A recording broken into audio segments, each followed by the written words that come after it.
Production and distribution of City Club forums on IdeaStream Public Media are made possible by PNC and the United Black Fund of Greater Cleveland, Incorporated.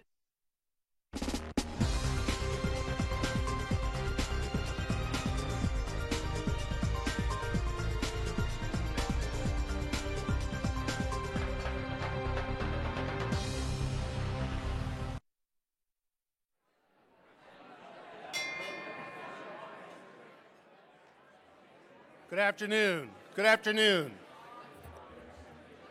Good afternoon, everyone, and welcome to the City Club of Cleveland, which is devoted to conversations of consequence that help democracy thrive. It's Friday, March 25th, and I'm Bill Kaler, CEO of Team NEO, the Northeast Ohio Region's Economic Development Organization and the Jobs Ohio Network partner in Northeast Ohio. It's my pleasure to welcome you to the annual Richard W. Pogue and Patricia R. Pogue Endowed Forum featuring Robert Blue, who's the chair, the president, and chief executive officer of Dominion Energy. At Team NEO, we work with companies, public sector leaders, philanthropy, and other economic development organizations to align goals, advance strategy, and drive equitable economic growth in the 18 counties of Northeast Ohio. One of our outstanding partners is Dominion Energy. They are engaged with Team NEO at the board level. They participate in our Right Sites Council, which is an effort to build a deeper inventory of readily marketable sites that can help attract business investment here in Northeast Ohio. And they provide excellent operational expertise as part of that project work. It's a key aspect to the project work that we do in attracting investment here. They're also engaged in key economic development organizations in our partners throughout the region, including the Greater Akron Chamber and the Greater Cleveland Partnership, and I'm sure others that I'm forgetting. But as you can imagine, this is a very important endeavor in our work. Utility infrastructure is one of the most important factors needed for companies to grow and thrive, and it's one of the most important factors in their investment decisions when they are considering Northeast Ohio. Dominion plays a vital role in that work here in Northeast Ohio, and that's why I am excited to introduce our speaker today. We are honored to have Robert Blue with us to discuss Dominion's goal of becoming a net zero carbon energy company by 2050. It's a goal the company has devoted substantial resources against in order to reach their anticipated outcomes. The hard work of achieving that goal continues, and that's a testament to finding opportunities amidst all the challenges of climate change. This is part of an ongoing conversation that our community is having as we speak. In fact, last week on this very stage, we heard from the White House Climate Policy Advisor, Sonia Agarwal. So, our speaker, headquartered in Richmond, Virginia, Dominion serves more than 2 million customers in 13 states, including 1.2 million customers here in Ohio. Mr. Blue joined Dominion Energy in 2005 and led various service and operational roles prior to becoming the CEO and president of Dominion Energy in October of 2020. He took on the additional leadership role of chair in 2021. In his spare time, Mr. Blue is actively engaged in the energy industry and in the civic landscape, including serving on the boards of Edison Electric Institute, the Institute of Nuclear Power Operations, the Federal Reserve Bank of Richmond, Sports Backers and Communities in Schools of Virginia, and the University of Virginia's Board of Visitors. What can we learn from Dominion Energy's progress, and what is Dominion's strategy behind a more sustainable future for their company and for the sector? If you have questions for Bob Blue, you can text them to the number 330 330-541-5794. That's 330-541-5794. You can also tweet them at the City Club, and we'll try to work them in as we go. Members and friends of the City Club of Cleveland, please welcome Bob Blue.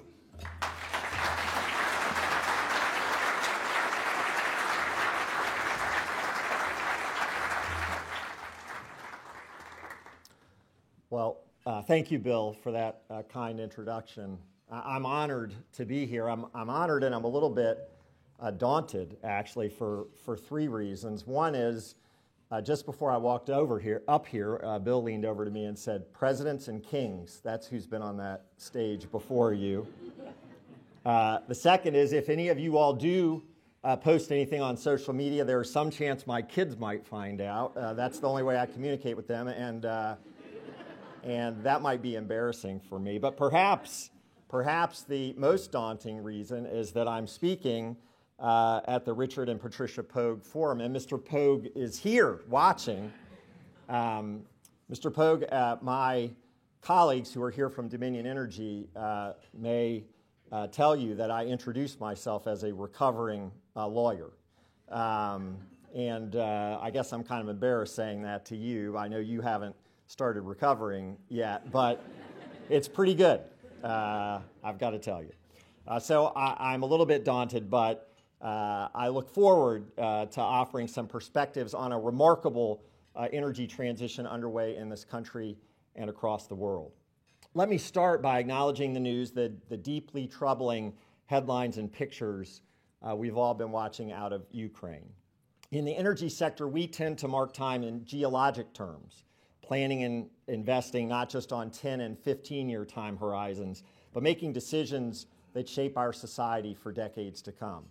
What's happening in Ukraine, the fighting, the humanitarian crisis, together with the economic and diplomatic sanctions on Russia, shows how rapidly things can change in our world. It's a reminder of the need to be humble in all that we do, and the need to be ready to respond to fast-moving events. That readiness to act, mixed with a healthy dose of humility, was a big part of who my predecessor was at Dominion Energy, Tom Farrell. Tom was honored to address this forum 8 years ago. He was an extraordinary individual. He had a clear vision of where he wanted to take the company, and he understood the profound importance of reliable and affordable energy. He was also a mentor for a generation of executives, including me. Tom passed away just about a year ago on Good Friday, one day after retiring from our company. For those of us who knew him well, it seems like only yesterday, and yet so much has changed in that short time. In fact, as far as the energy sector is concerned, the 8 years since Tom spoke to you could easily have been 8 decades. We're in the middle of an extraordinary transition, one of the most significant shifts in how society operates since the Industrial Revolution. The new revolution is filled with possibility and promise for customers, for society, for employees, and for companies such as ours. I'd like to talk about that transition, about Dominion Energy's role in it, and the challenges we face. For our employees and for me personally, this is an exciting time. Why? Because we're working on the energy systems of tomorrow. Innovations like advanced small nuclear reactors and clean hydrogen. We're cooperating with other electric utilities on a highway vehicle charging network. We're building the largest offshore wind farm off the east coast of the United States. 180 wind turbines, each more than 800 feet tall, 30 miles from shore. And we're even building the first U.S.-flagged offshore wind turbine installation vessel, the Charybdis, that will do the heavy lifting, literally, for construction of offshore wind farms up and down the East Coast. At the same time, we know we can't get so wrapped up in tomorrow that we stop paying attention to today. In high-change environments like the one we're in, we have to take care of the fundamentals. For us, the fundamentals start with reliability. The number one concern people have about energy, above cost, above the environment, above anything else, is reliability. They want service around the clock, 365 days a year. And trust me when I tell you that providing reliable energy is much harder and much more complicated than those of us in our industry make it look. Our customers take reliable service for granted because we in our industry have done it so well for so long. And we know from painful experience that a failure of the energy system can inflict tremendous suffering and even death. Look at Texas. Just last year, 246 people died in that blackout, including 158 from hypothermia. Along the way, 4.5 million people lost power, and property losses reached almost $200 billion. That's a catastrophe, plain and simple. A couple of months ago, we had a natural gas service interruption in Akron in the middle of a snowstorm with temperatures in the single digits that was caused by a water main break near Akron Children's Hospital. Fortunately, it did not become a life and death situation, but the incident was a reminder of the important role we play for our customers and a reminder of the dedication it takes to serve them. And I appreciate everyone who worked around the clock over a weekend in bad weather safely to resolve that incident. When we talk about taking care of the fundamentals, that's what we mean. And while reliability remains our customers' top concern, affordability is a close second. Having natural gas and electricity available is not terribly helpful if you can't pay for it. We always try to be mindful of the impact we have on customers' pocketbooks. At Dominion Energy, that means making sure our rates are competitive. In fact, they're below national and regional averages. That also means making sure we have ways to help people when they go through a financial rough patch, from payment plans that help people get back on track to direct assistance.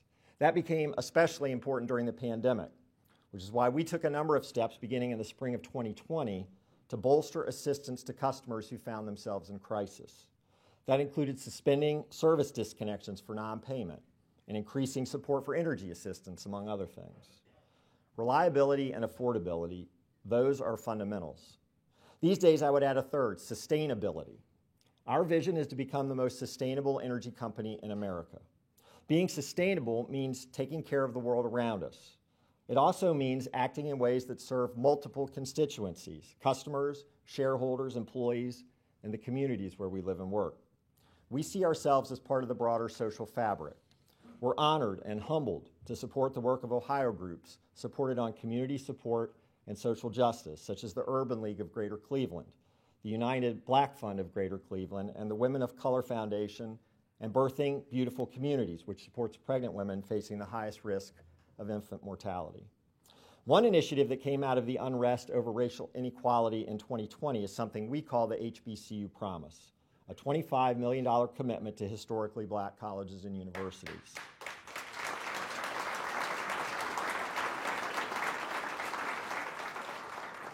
As you might have gathered from the applause, two of those are here in Ohio, Central State University and Wilberforce University. Leaders from those institutions are here today, and we thank you for your service and support for students. And I was particularly pleased to see that next week, the forum will be hosting Mary Schmidt Campbell, the president of Spelman University, about the important role of HBCUs in our country.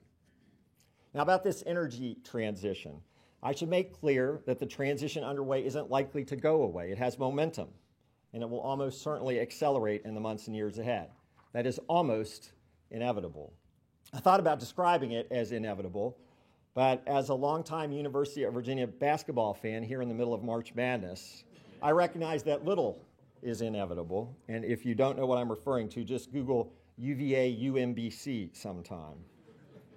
More importantly, those three fundamentals I just described, reliability, affordability, and sustainability, are governing and will continue to govern the pace of the clean energy transition. If we don't balance them correctly, the transition we all want could be derailed.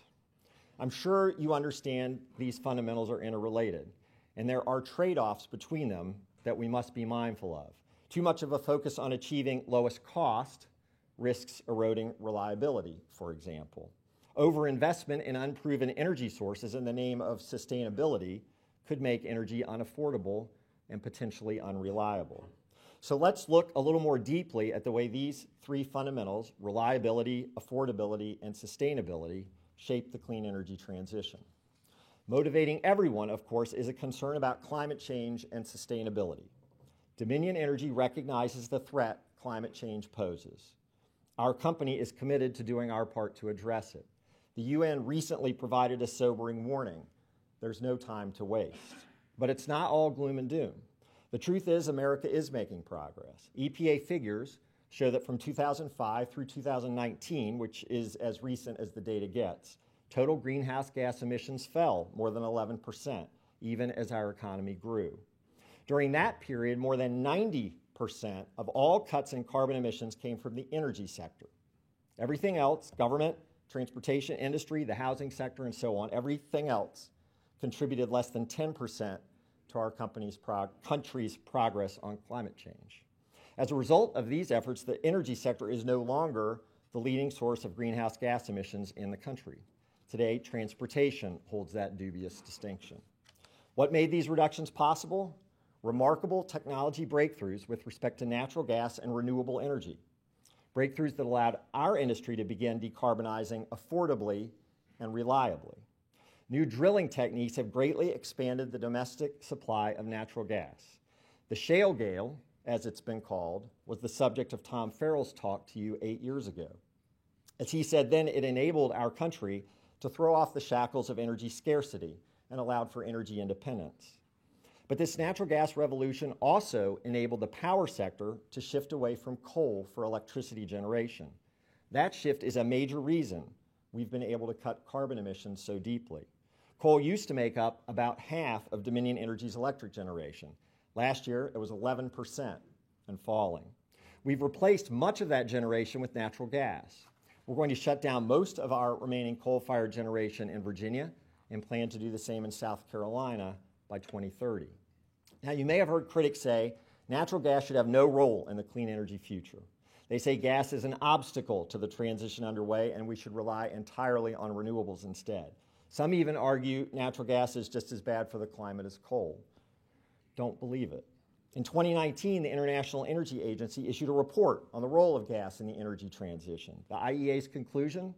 Coal to gas switching reduces emissions by 50% when producing electricity and by 33% when providing heat.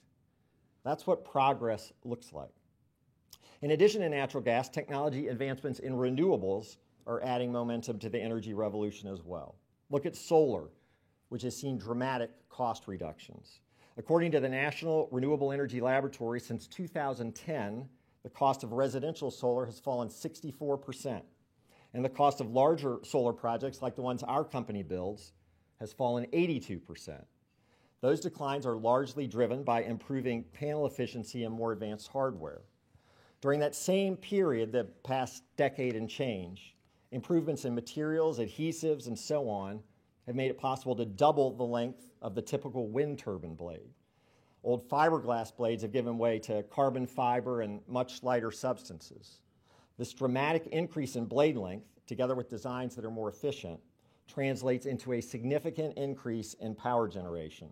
The types of turbines that we will install in the next 3 years will generate more than twice as much electricity per turbine as those we installed just a year ago. Advancements like these have made more rapid deployment of renewables possible, consistent with the fundamentals. And Dominion Energy's renewable portfolio has grown tremendously. In the past few years, we've gone from almost no solar generation to one of the largest solar portfolios in the industry. Last year, we welcomed Hardin Solar just south of Findlay. The facility which supports Facebook is our first solar project in Ohio. We're making strides with respect to offshore wind energy as well. Our coastal Virginia offshore wind project, located 30 miles off Virginia Beach, should be completed by the end of 2026. As I mentioned before, it will be the largest offshore wind farm on this side of the Atlantic Ocean, and it will provide enough energy to power 660,000 homes at peak output. But natural gas remains a core element of our plans. Switching from coal to natural gas has helped us slash emissions affordably, but that's just one way natural gas contributes to the fight against climate change. Think about the challenges posed by renewable generation. Solar and wind are wonderful energy sources. They're clean, the fuel is free. They are indeed sustainable. Unfortunately, they're not dispatchable. In other words, we can't turn them on and off to meet the ebb and flow of customer demand. The power grid is complex and needs to respond instantaneously to changes in customer needs and wants. And with renewables, the grid must respond instantaneously to changes in the weather, too. That means we need a backup power source to jump in when solar and wind aren't available. Batteries can address some of this need, but their use becomes more challenging in winter when days are short or during storms that can last several days. The best backup we have to meet these challenges is natural gas. Natural gas is not in competition with renewables. Natural gas supports renewables. Gas is the reason we've been able to add so much renewable energy so quickly in the first place. Gas supports grid reliability when the weather doesn't cooperate.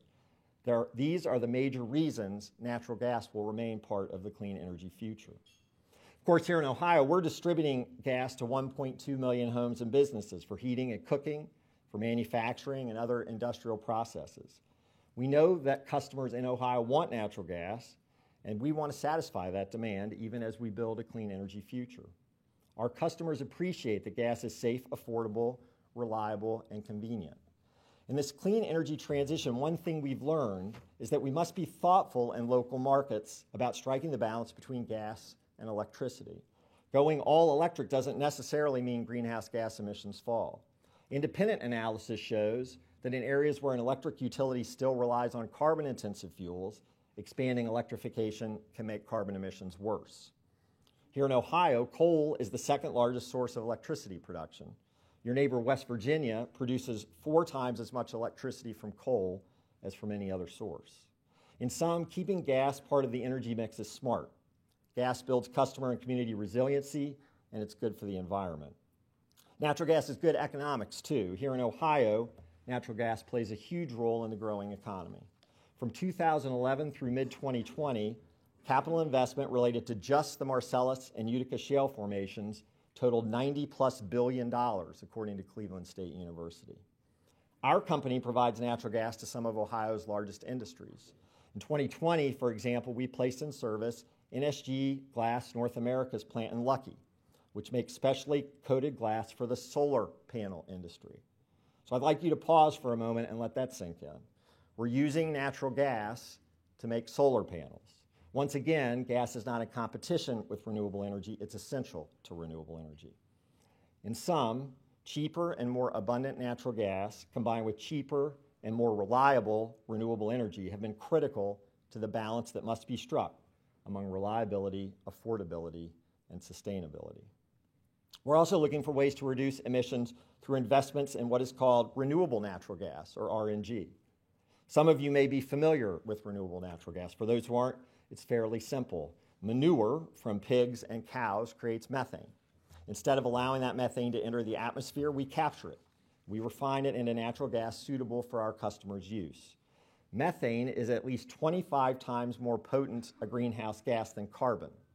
After it's captured and used by customers, RNG takes back more greenhouse gas potential out of the atmosphere than it puts back in. That's one reason we're excited about blending RNG into our traditional natural gas supply. Our partnerships with Smithfield Foods, Vanguard Renewables, and the Dairy Farmers of America are the largest farm-to-energy partnerships of their kind in the country. This growing program is essential to us achieving our climate goals. We're also exploring the potential for hydrogen. Hydrogen can do everything natural gas can do, but with zero greenhouse gas emissions. Like RNG, we want to blend hydrogen with natural gas serving homes and businesses. We've joined forces with Cleveland State University on a study that simulates the production of hydrogen using different methods and analysis on the business case for each. Cleveland State is one of our many partners in the Ohio Clean Hydrogen Hub Alliance, which will spearhead the Buckeye State's effort to secure perhaps $2 billion in federal funding for a hydrogen hub project. You can think of the hydrogen hub as something like Silicon Valley or North Carolina's Research Triangle.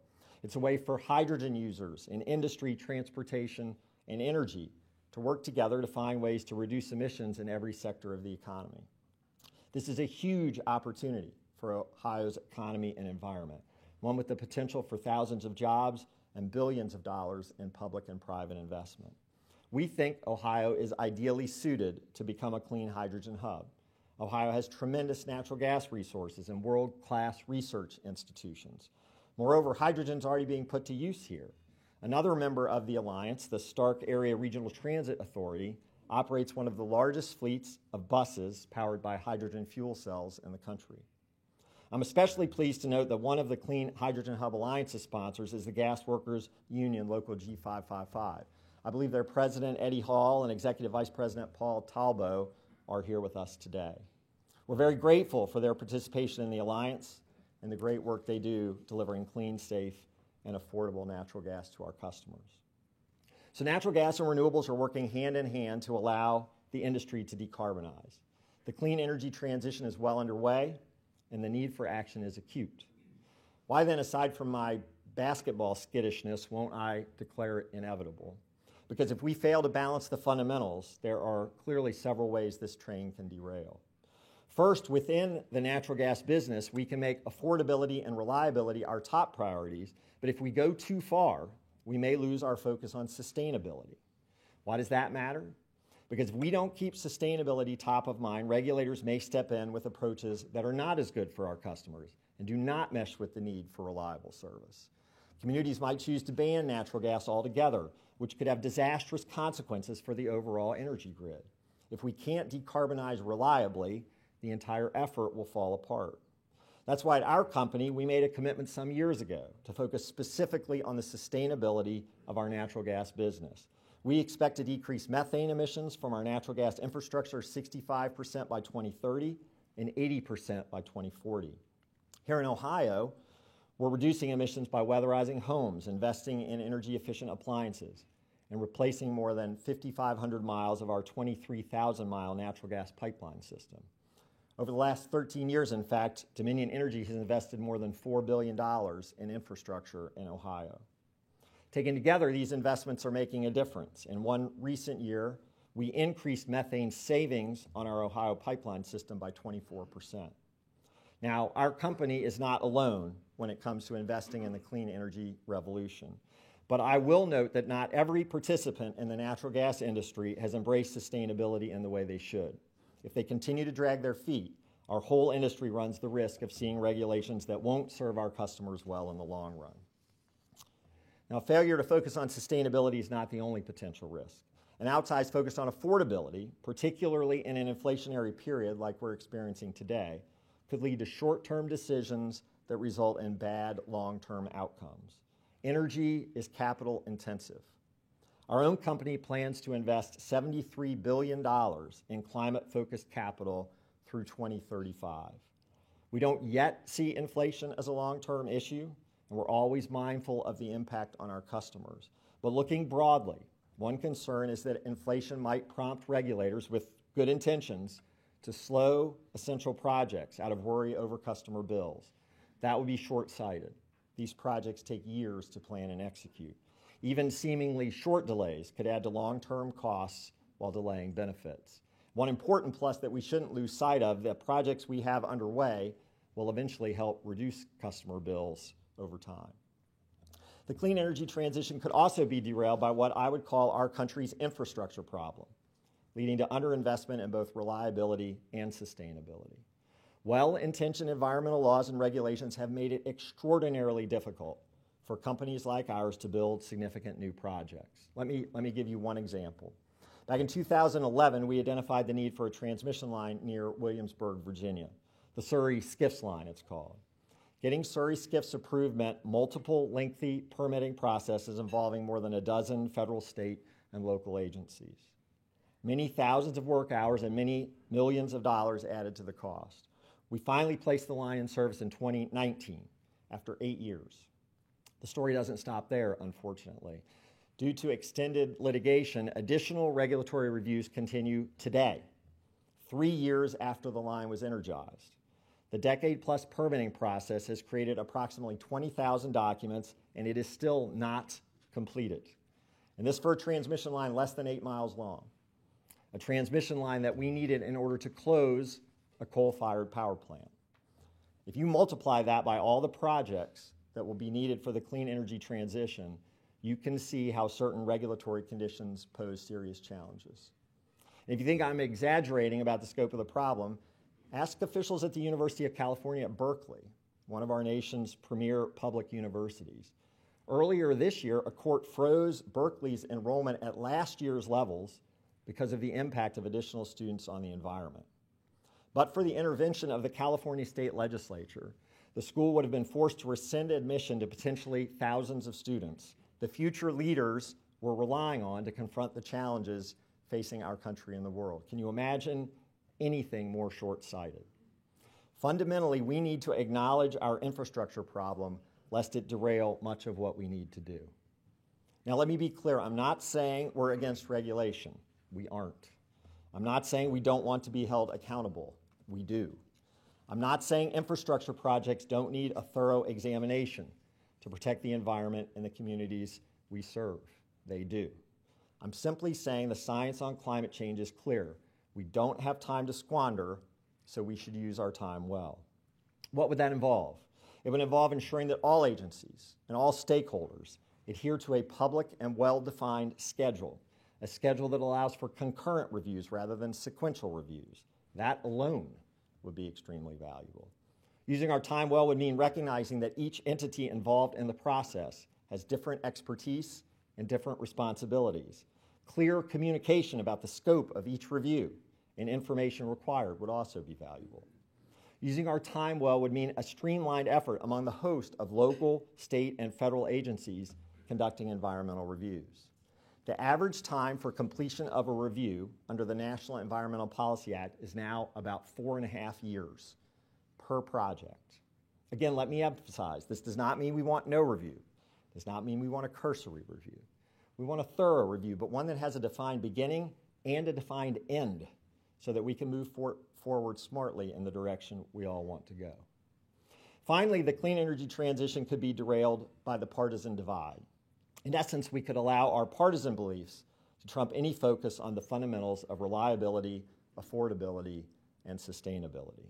We all know politics today is hyper-polarized. Often people can't even agree on facts, let alone solutions. One camp is convinced we need to switch to 100% renewable power right now with no complications and no cost to society. Another is convinced renewable energy is a fool's errand that will lead to sky-high energy prices and frequent blackouts. Both of these camps, representing the extremes, to be sure, are operating on a kind of faith and a strong belief that their views are right. Nothing you can say can change their minds. Well, the energy sector doesn't operate on faith. It operates on science and physics. And we need energy policies grounded in science and physics, not faith. We're always going to have to navigate the political landscape, of course, but we must recognize that the clean energy transition, which we all want, is at the end of the day an engineering problem. We can solve it through engineering, science, and innovation, but only if we remain clear-eyed and realistic. Can we do that? Can we complete all the work required for the clean energy transition in the limited time we have available without getting derailed? Can we maintain the proper balance among reliability, affordability, and sustainability? I don't think we have any other choice. We can do it, and we will do it. The country's faced immense challenges before and has risen to meet them. The Great Depression, World War II, the Cold War, the space race. Once Americans set their mind to something, they can't be stopped. I know my mind is set. I know our company's direction is certainly set. We're determined to lead the way into the clean energy future, and we're eager for others to join us. I want to thank the City Club of Cleveland for its invitation to speak to you today, and thank you all for your kind attention.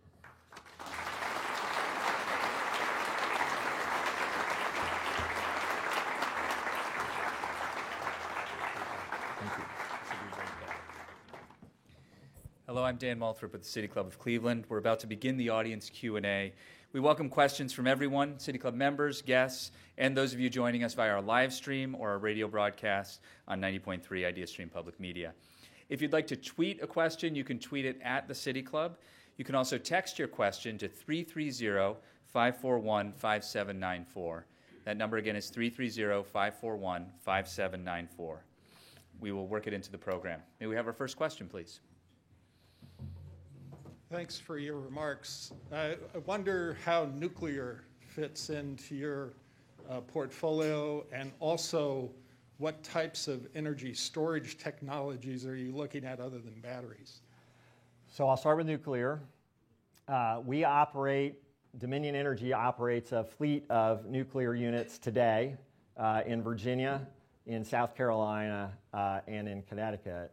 And in fact, those units are far and away the largest source of carbon-free electricity that we generate at our company.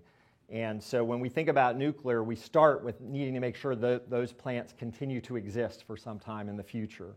And so we're working on both the regulatory process and the construction process to make sure that we can do that. As you might imagine, at a nuclear unit, there's, some of these were first built in the 1970s. There's not a lot there today that was there when they were first built because of the kind of maintenance we do on those. We need those workhorses to continue operating into the future, because if you take out that, say, 30% of carbon-free electric generation that is on our system today, and then we have to try to replace that with something else, we have no chance of achieving a net zero goal by 2050.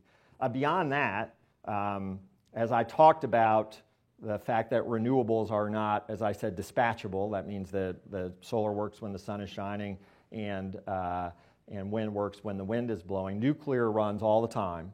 And so as we think about going forward, we're intrigued. We're looking at the option of what are called small modular reactors. When the nuclear fleet that exists in this country was built, these were largely, they're pretty good sized units. They were all custom, built on site. The possibility of these small modular reactors that are manufactured in a facility and then can be sort of set down on site. I'm oversimplifying quite a bit, but I'm a lawyer. I'm not an engineer. There are advantages from a cost perspective. And, we're headquartered in Virginia, home of the largest U.S. naval base, Norfolk. We have small modular reactors floating around near Virginia all the time on aircraft carriers and submarines. So this is a little bit different, but the concept of doing something at a slightly smaller scale, but not custom, just manufactured one after the other, I think has real promise. I would say for us, that's not something we would see deploying this decade, probably next decade if we get to that, but there are definitely projects underway across the country to test out that technology and see if it works. So I think nuclear has to be a critical part of the clean energy revolution going forward. And then the second part of the question was, yeah, thank you, on storage. So beyond battery storage. Well, interestingly, we operate the largest non-battery storage form of storage in the country, which is called pumped hydro. 2 lakes, and during off-peak electric times, water is pumped from the lower lake up to the upper lake, and then during peak times, we can run turbines as the water falls back down into the lower lake. Like battery storage, it is net negative energy, but it allows us to store electricity. I think it would be very difficult, back to part of my remarks, the idea of permitting something that size today, pretty challenging, but maybe some smaller pump storage. And then there is an enormous amount of research going on about other storage, battery storage, that's not necessarily lithium ion. None of it's quite there yet, but something that can get to scale. And that's a challenge for a lot of people as they think about our industry. The scale of what we need to make this operate is pretty enormous, and something that allows for storage beyond just a few hours is really important. And that, frankly, that's where hydrogen can come in. The idea that you could create green hydrogen and then use it maybe to run what today would be a natural gas power generation unit, use hydrogen in that role. I think that's, in essence, a kind of storage. So all of those things are sort of being probed, looked at, the economics of them evaluated. So there's a lot on the horizon, I believe. Good afternoon. Welcome to Cleveland, Mr. Blue. I'm Tom Bullock from Lakewood City Council. And with me today are 11 elected officials from 10 local governments, all Dominion Energy customers. Raise your hands, everybody. And a dozen more community leaders working in their towns. There could have been more, but the event was sold out because you're the hot ticket. So all of us are working like Dominion to pivot our towns from the old to the new way of doing business, the sustainable way of business. And I got to tell you, it's attention-grabbing in Ohio to hear a utility take the leadership stance that you've done, and I think that's worth a round of applause. And I know that you will have broad support in Greater Cleveland for the transition that you're positioning your company to make to renewable energy. So my question is, are you looking for partners, and can we work together? Yes. I could give could I give a one-word answer? Yes. No. Absolutely. Look, so let me start with sort of setting aside the clean energy transition. Our company, in all the places where we do business, succeeds when the communities where we do business succeed. That's how we succeed financially. That's why people would want to come work for us, because these are places that are succeeding. So we start with the mindset we always want to partner with local governments, because we want the communities where we do business to succeed. And we have employees who work at Dominion who are in elected office in their local communities, and if not in elected office, they're serving in nonprofits. I mean, one of the great things about our industry, and particularly about our company, is we have a very community-minded group. So yes, we look forward to the opportunity to partner with local governments as you think through the transition for your communities to a more sustainable business model, for lack of a better term. Thank you.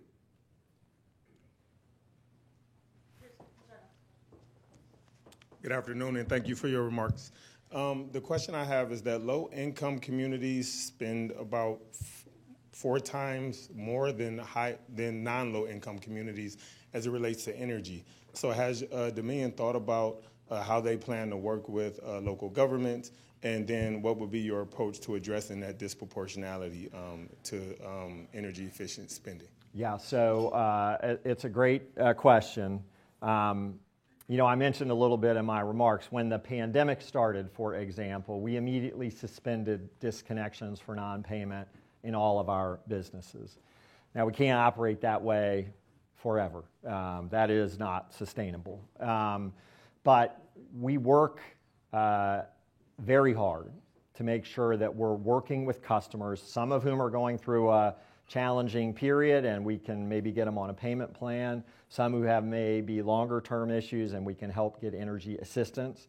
We have in parts of our service territory, we have a pretty active shareholder-funded program to help people who are having trouble pay their bills. In other places, like in Ohio, there are regulatory mechanisms that help folks who aren't able to pay, maybe only pay a percentage of their income. This is a challenge not just for our sector, obviously, but across the broader economy. If you're lower income, you're paying a higher percentage of your income for energy, for Wi-Fi, for everything. And I think what we need to do as a company is work to improve the sort of fundamental economics of the communities where we do business. That means helping education initiatives. That means volunteering and working in social justice organizations, which our employees do regularly. Again, we're going to succeed as a company if the community succeeds, and by that I mean all parts of the community. So certainly something that we work on quite a bit, but as you know, it's a challenge to be able to address all of those economic issues as one company. Hi, good afternoon. I'm John Mitterholzer with the George Gund Foundation. You mentioned methane as the most potent greenhouse gas emission, and much has been written about methane leakage in the natural gas supply chain from the well pad to the pipelines. I'm wondering if you could just speak to Dominion's efforts to reduce methane emissions, and if you have any comments about the agreements that were reached at COP26 this year in Glasgow around methane. Yeah, so we start from the premise on methane of eliminating leaks off of our system. So that's why much of the pipeline replacement we're doing right here in Cleveland and throughout Ohio is environmentally beneficial. We've got pipe in the ground that is older than anyone in this room. That's a function of Cleveland and the great history that this city has had. It leaks. Some of it leaks. And by replacing it, we can reduce those leaks. And then we can do those projects in a way that also reduces leaks. So last time I was here, for example, I got to go out and watch a pipeline replacement project we were doing where we used what's called a ZVAC machine. This is not something that our business used even a couple years ago. When we would do a pipeline replacement project, there were just times where you'd have to vent methane out into the atmosphere as you're making a connection or removing pipe. With this machine, it's sort of like a bypass that allows the methane to stay in our pipeline system while we're doing the project. Those kinds of things, those kinds of incremental advancements add up to an enormous difference over time. As I pointed out, we think that renewable natural gas also has a role to play. So I don't think there's any one sort of home run, baseball town here, I know. I know there's no one home run, but I think there are a lot of singles and doubles out there, certainly ones that we're working on and ones that we'll continue to focus on going forward. Hi, I have a text question. I'm scrolling up to it. Thank you. Hopefully it's not one of my kids. A few years ago, Dominion Energy Ohio moved its dispatch functions to North Carolina after almost 120 years of safe and efficient operations here in Ohio. Will you please consider moving gas dispatch back to Ohio in the near future?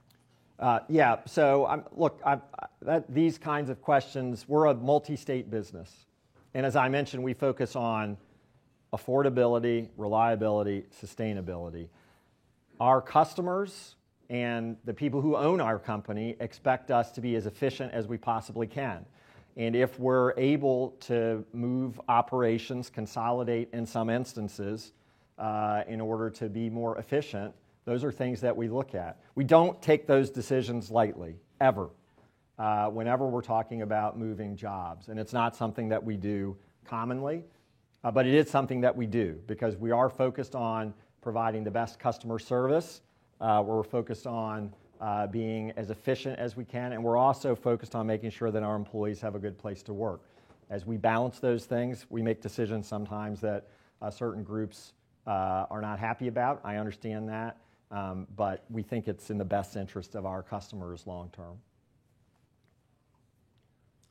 Hi, Mr. Chairman. You had mentioned you all are experimenting with blending hydrogen into natural gas lines. Do you have any idea what the hydrogen blend is going to do to the rates that you now currently have? Right. How is it going to cost more, is your question? Yeah, so no, because we don't yet have enough. We're focused right now on the engineering of it.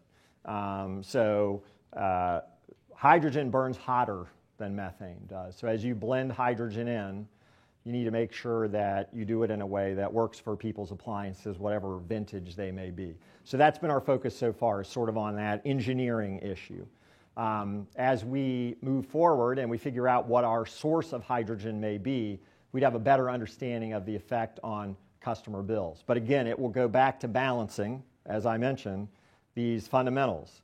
Can we do this in a way that maintains reliability? And can we do this in a way that maintains affordability? And obviously, ultimately, we will have to make a case to regulators as we want to do this going forward. I think there are great opportunities, but I can't tell you at the moment what the price would be. Good afternoon. My name is Divya. Thank you for your presentation today, talk today. My question really is, what responsibility does Dominion have to leave communities, if not better off, or at least carbon neutral, doing everyday business here? Yeah, we have a substantial obligation to do that, and we're very focused on it. That's obviously what I was talking about over the course of the last 20 minutes or so. We're all 17,000 of my colleagues who work here and in Utah and in North and South Carolina, West Virginia, and Virginia. We're all members of the communities that we serve. We all live in the places that we serve, and we want to live in communities that are sustainable for the long term. So we take that obligation very seriously, which is why we've made so much progress over the course of the last few years. I mean, our company has reduced carbon emissions by 43% since 2005. at Dominion Energy. So we're going to continue to focus on that as part of those fundamentals that I talked about: reliability, affordability, and sustainability. I am highly confident in the ability of our team and of our communities to make this transition to get us to net zero by 2050. It's a commitment that we made a couple of years ago, one that we're already making good progress toward, and one that we're very much committed to achieving.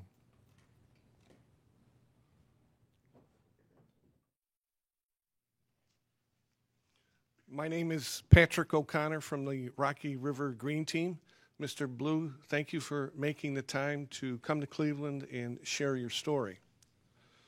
Like Dominion, Cleveland is trying to lead the way in clean energy, clean transportation, and environmental justice, with projects like wind turbines in Lake Erie, protected bike lanes, and weatherizing old homes.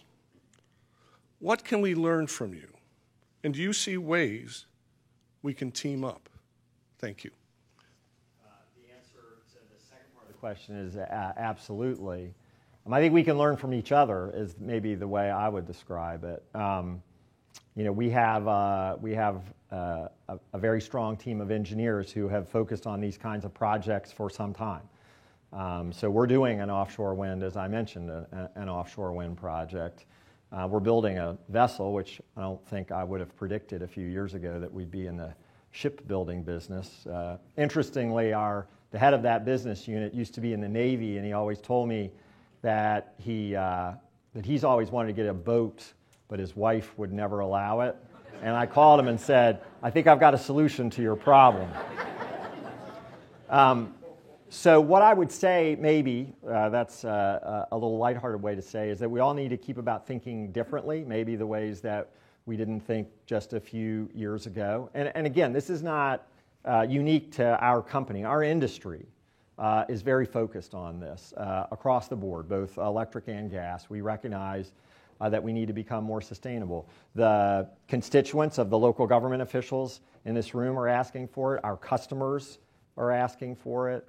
And so I think what I would say is that we can work with each other to understand both the science and physics of the problem, as I discussed, and the community and political issues, and make sure we work through and undertake what we need to undertake in a way that works for everyone. And that's a complicated problem. And we're not, at our company, our expertise, again, is in getting projects done, but working with communities, we learn an awful lot about how to do it in a way that works for everyone in the long term. So I might suggest that the way we can work together is to be sure we're talking to each other and that both sides are listening and taking advantage of what they hear from the other. A lot more listening and a lot less yelling, I think, would be really good in society today, which is, of course, what makes this forum so spectacular.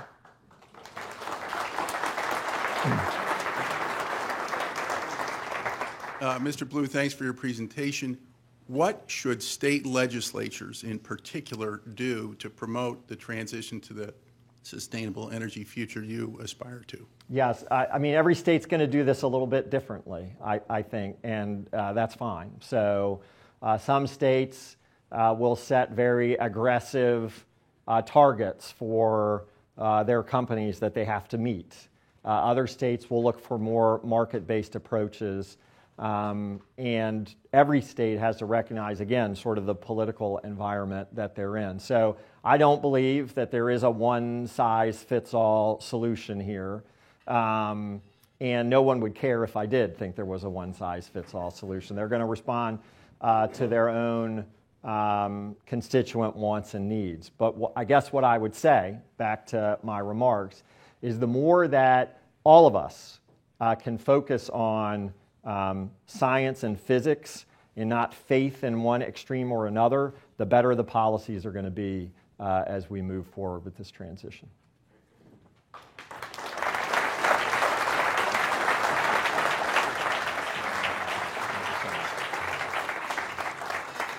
Today at the City Club, we've been hearing from Robert Blue. He's Chair, President, and Chief Executive Officer at Dominion Energy. Today's forum is the annual Richard W. and Patricia R. Pogue Endowed Forum, made possible by a generous gift from Dick and Pat Pogue, and we're delighted to have Dick with us today. Thank you so much for your longstanding commitment to City Club.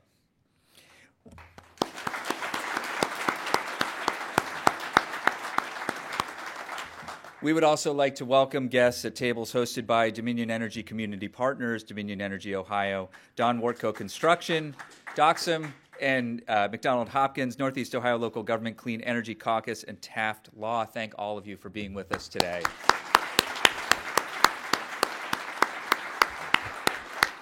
And a special thanks to the team at Dominion, especially Heather Clayton-Terry and Jim Eck, who helped so much with our forum today.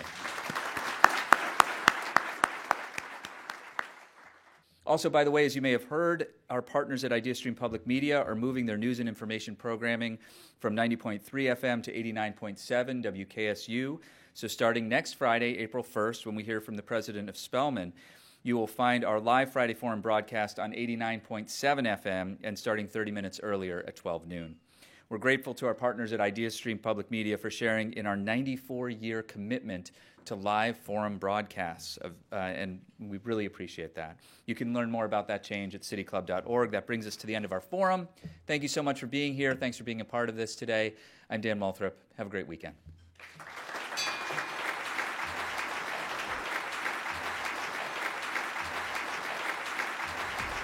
For information on upcoming speakers or for podcasts of the City Club, go to cityclub.org.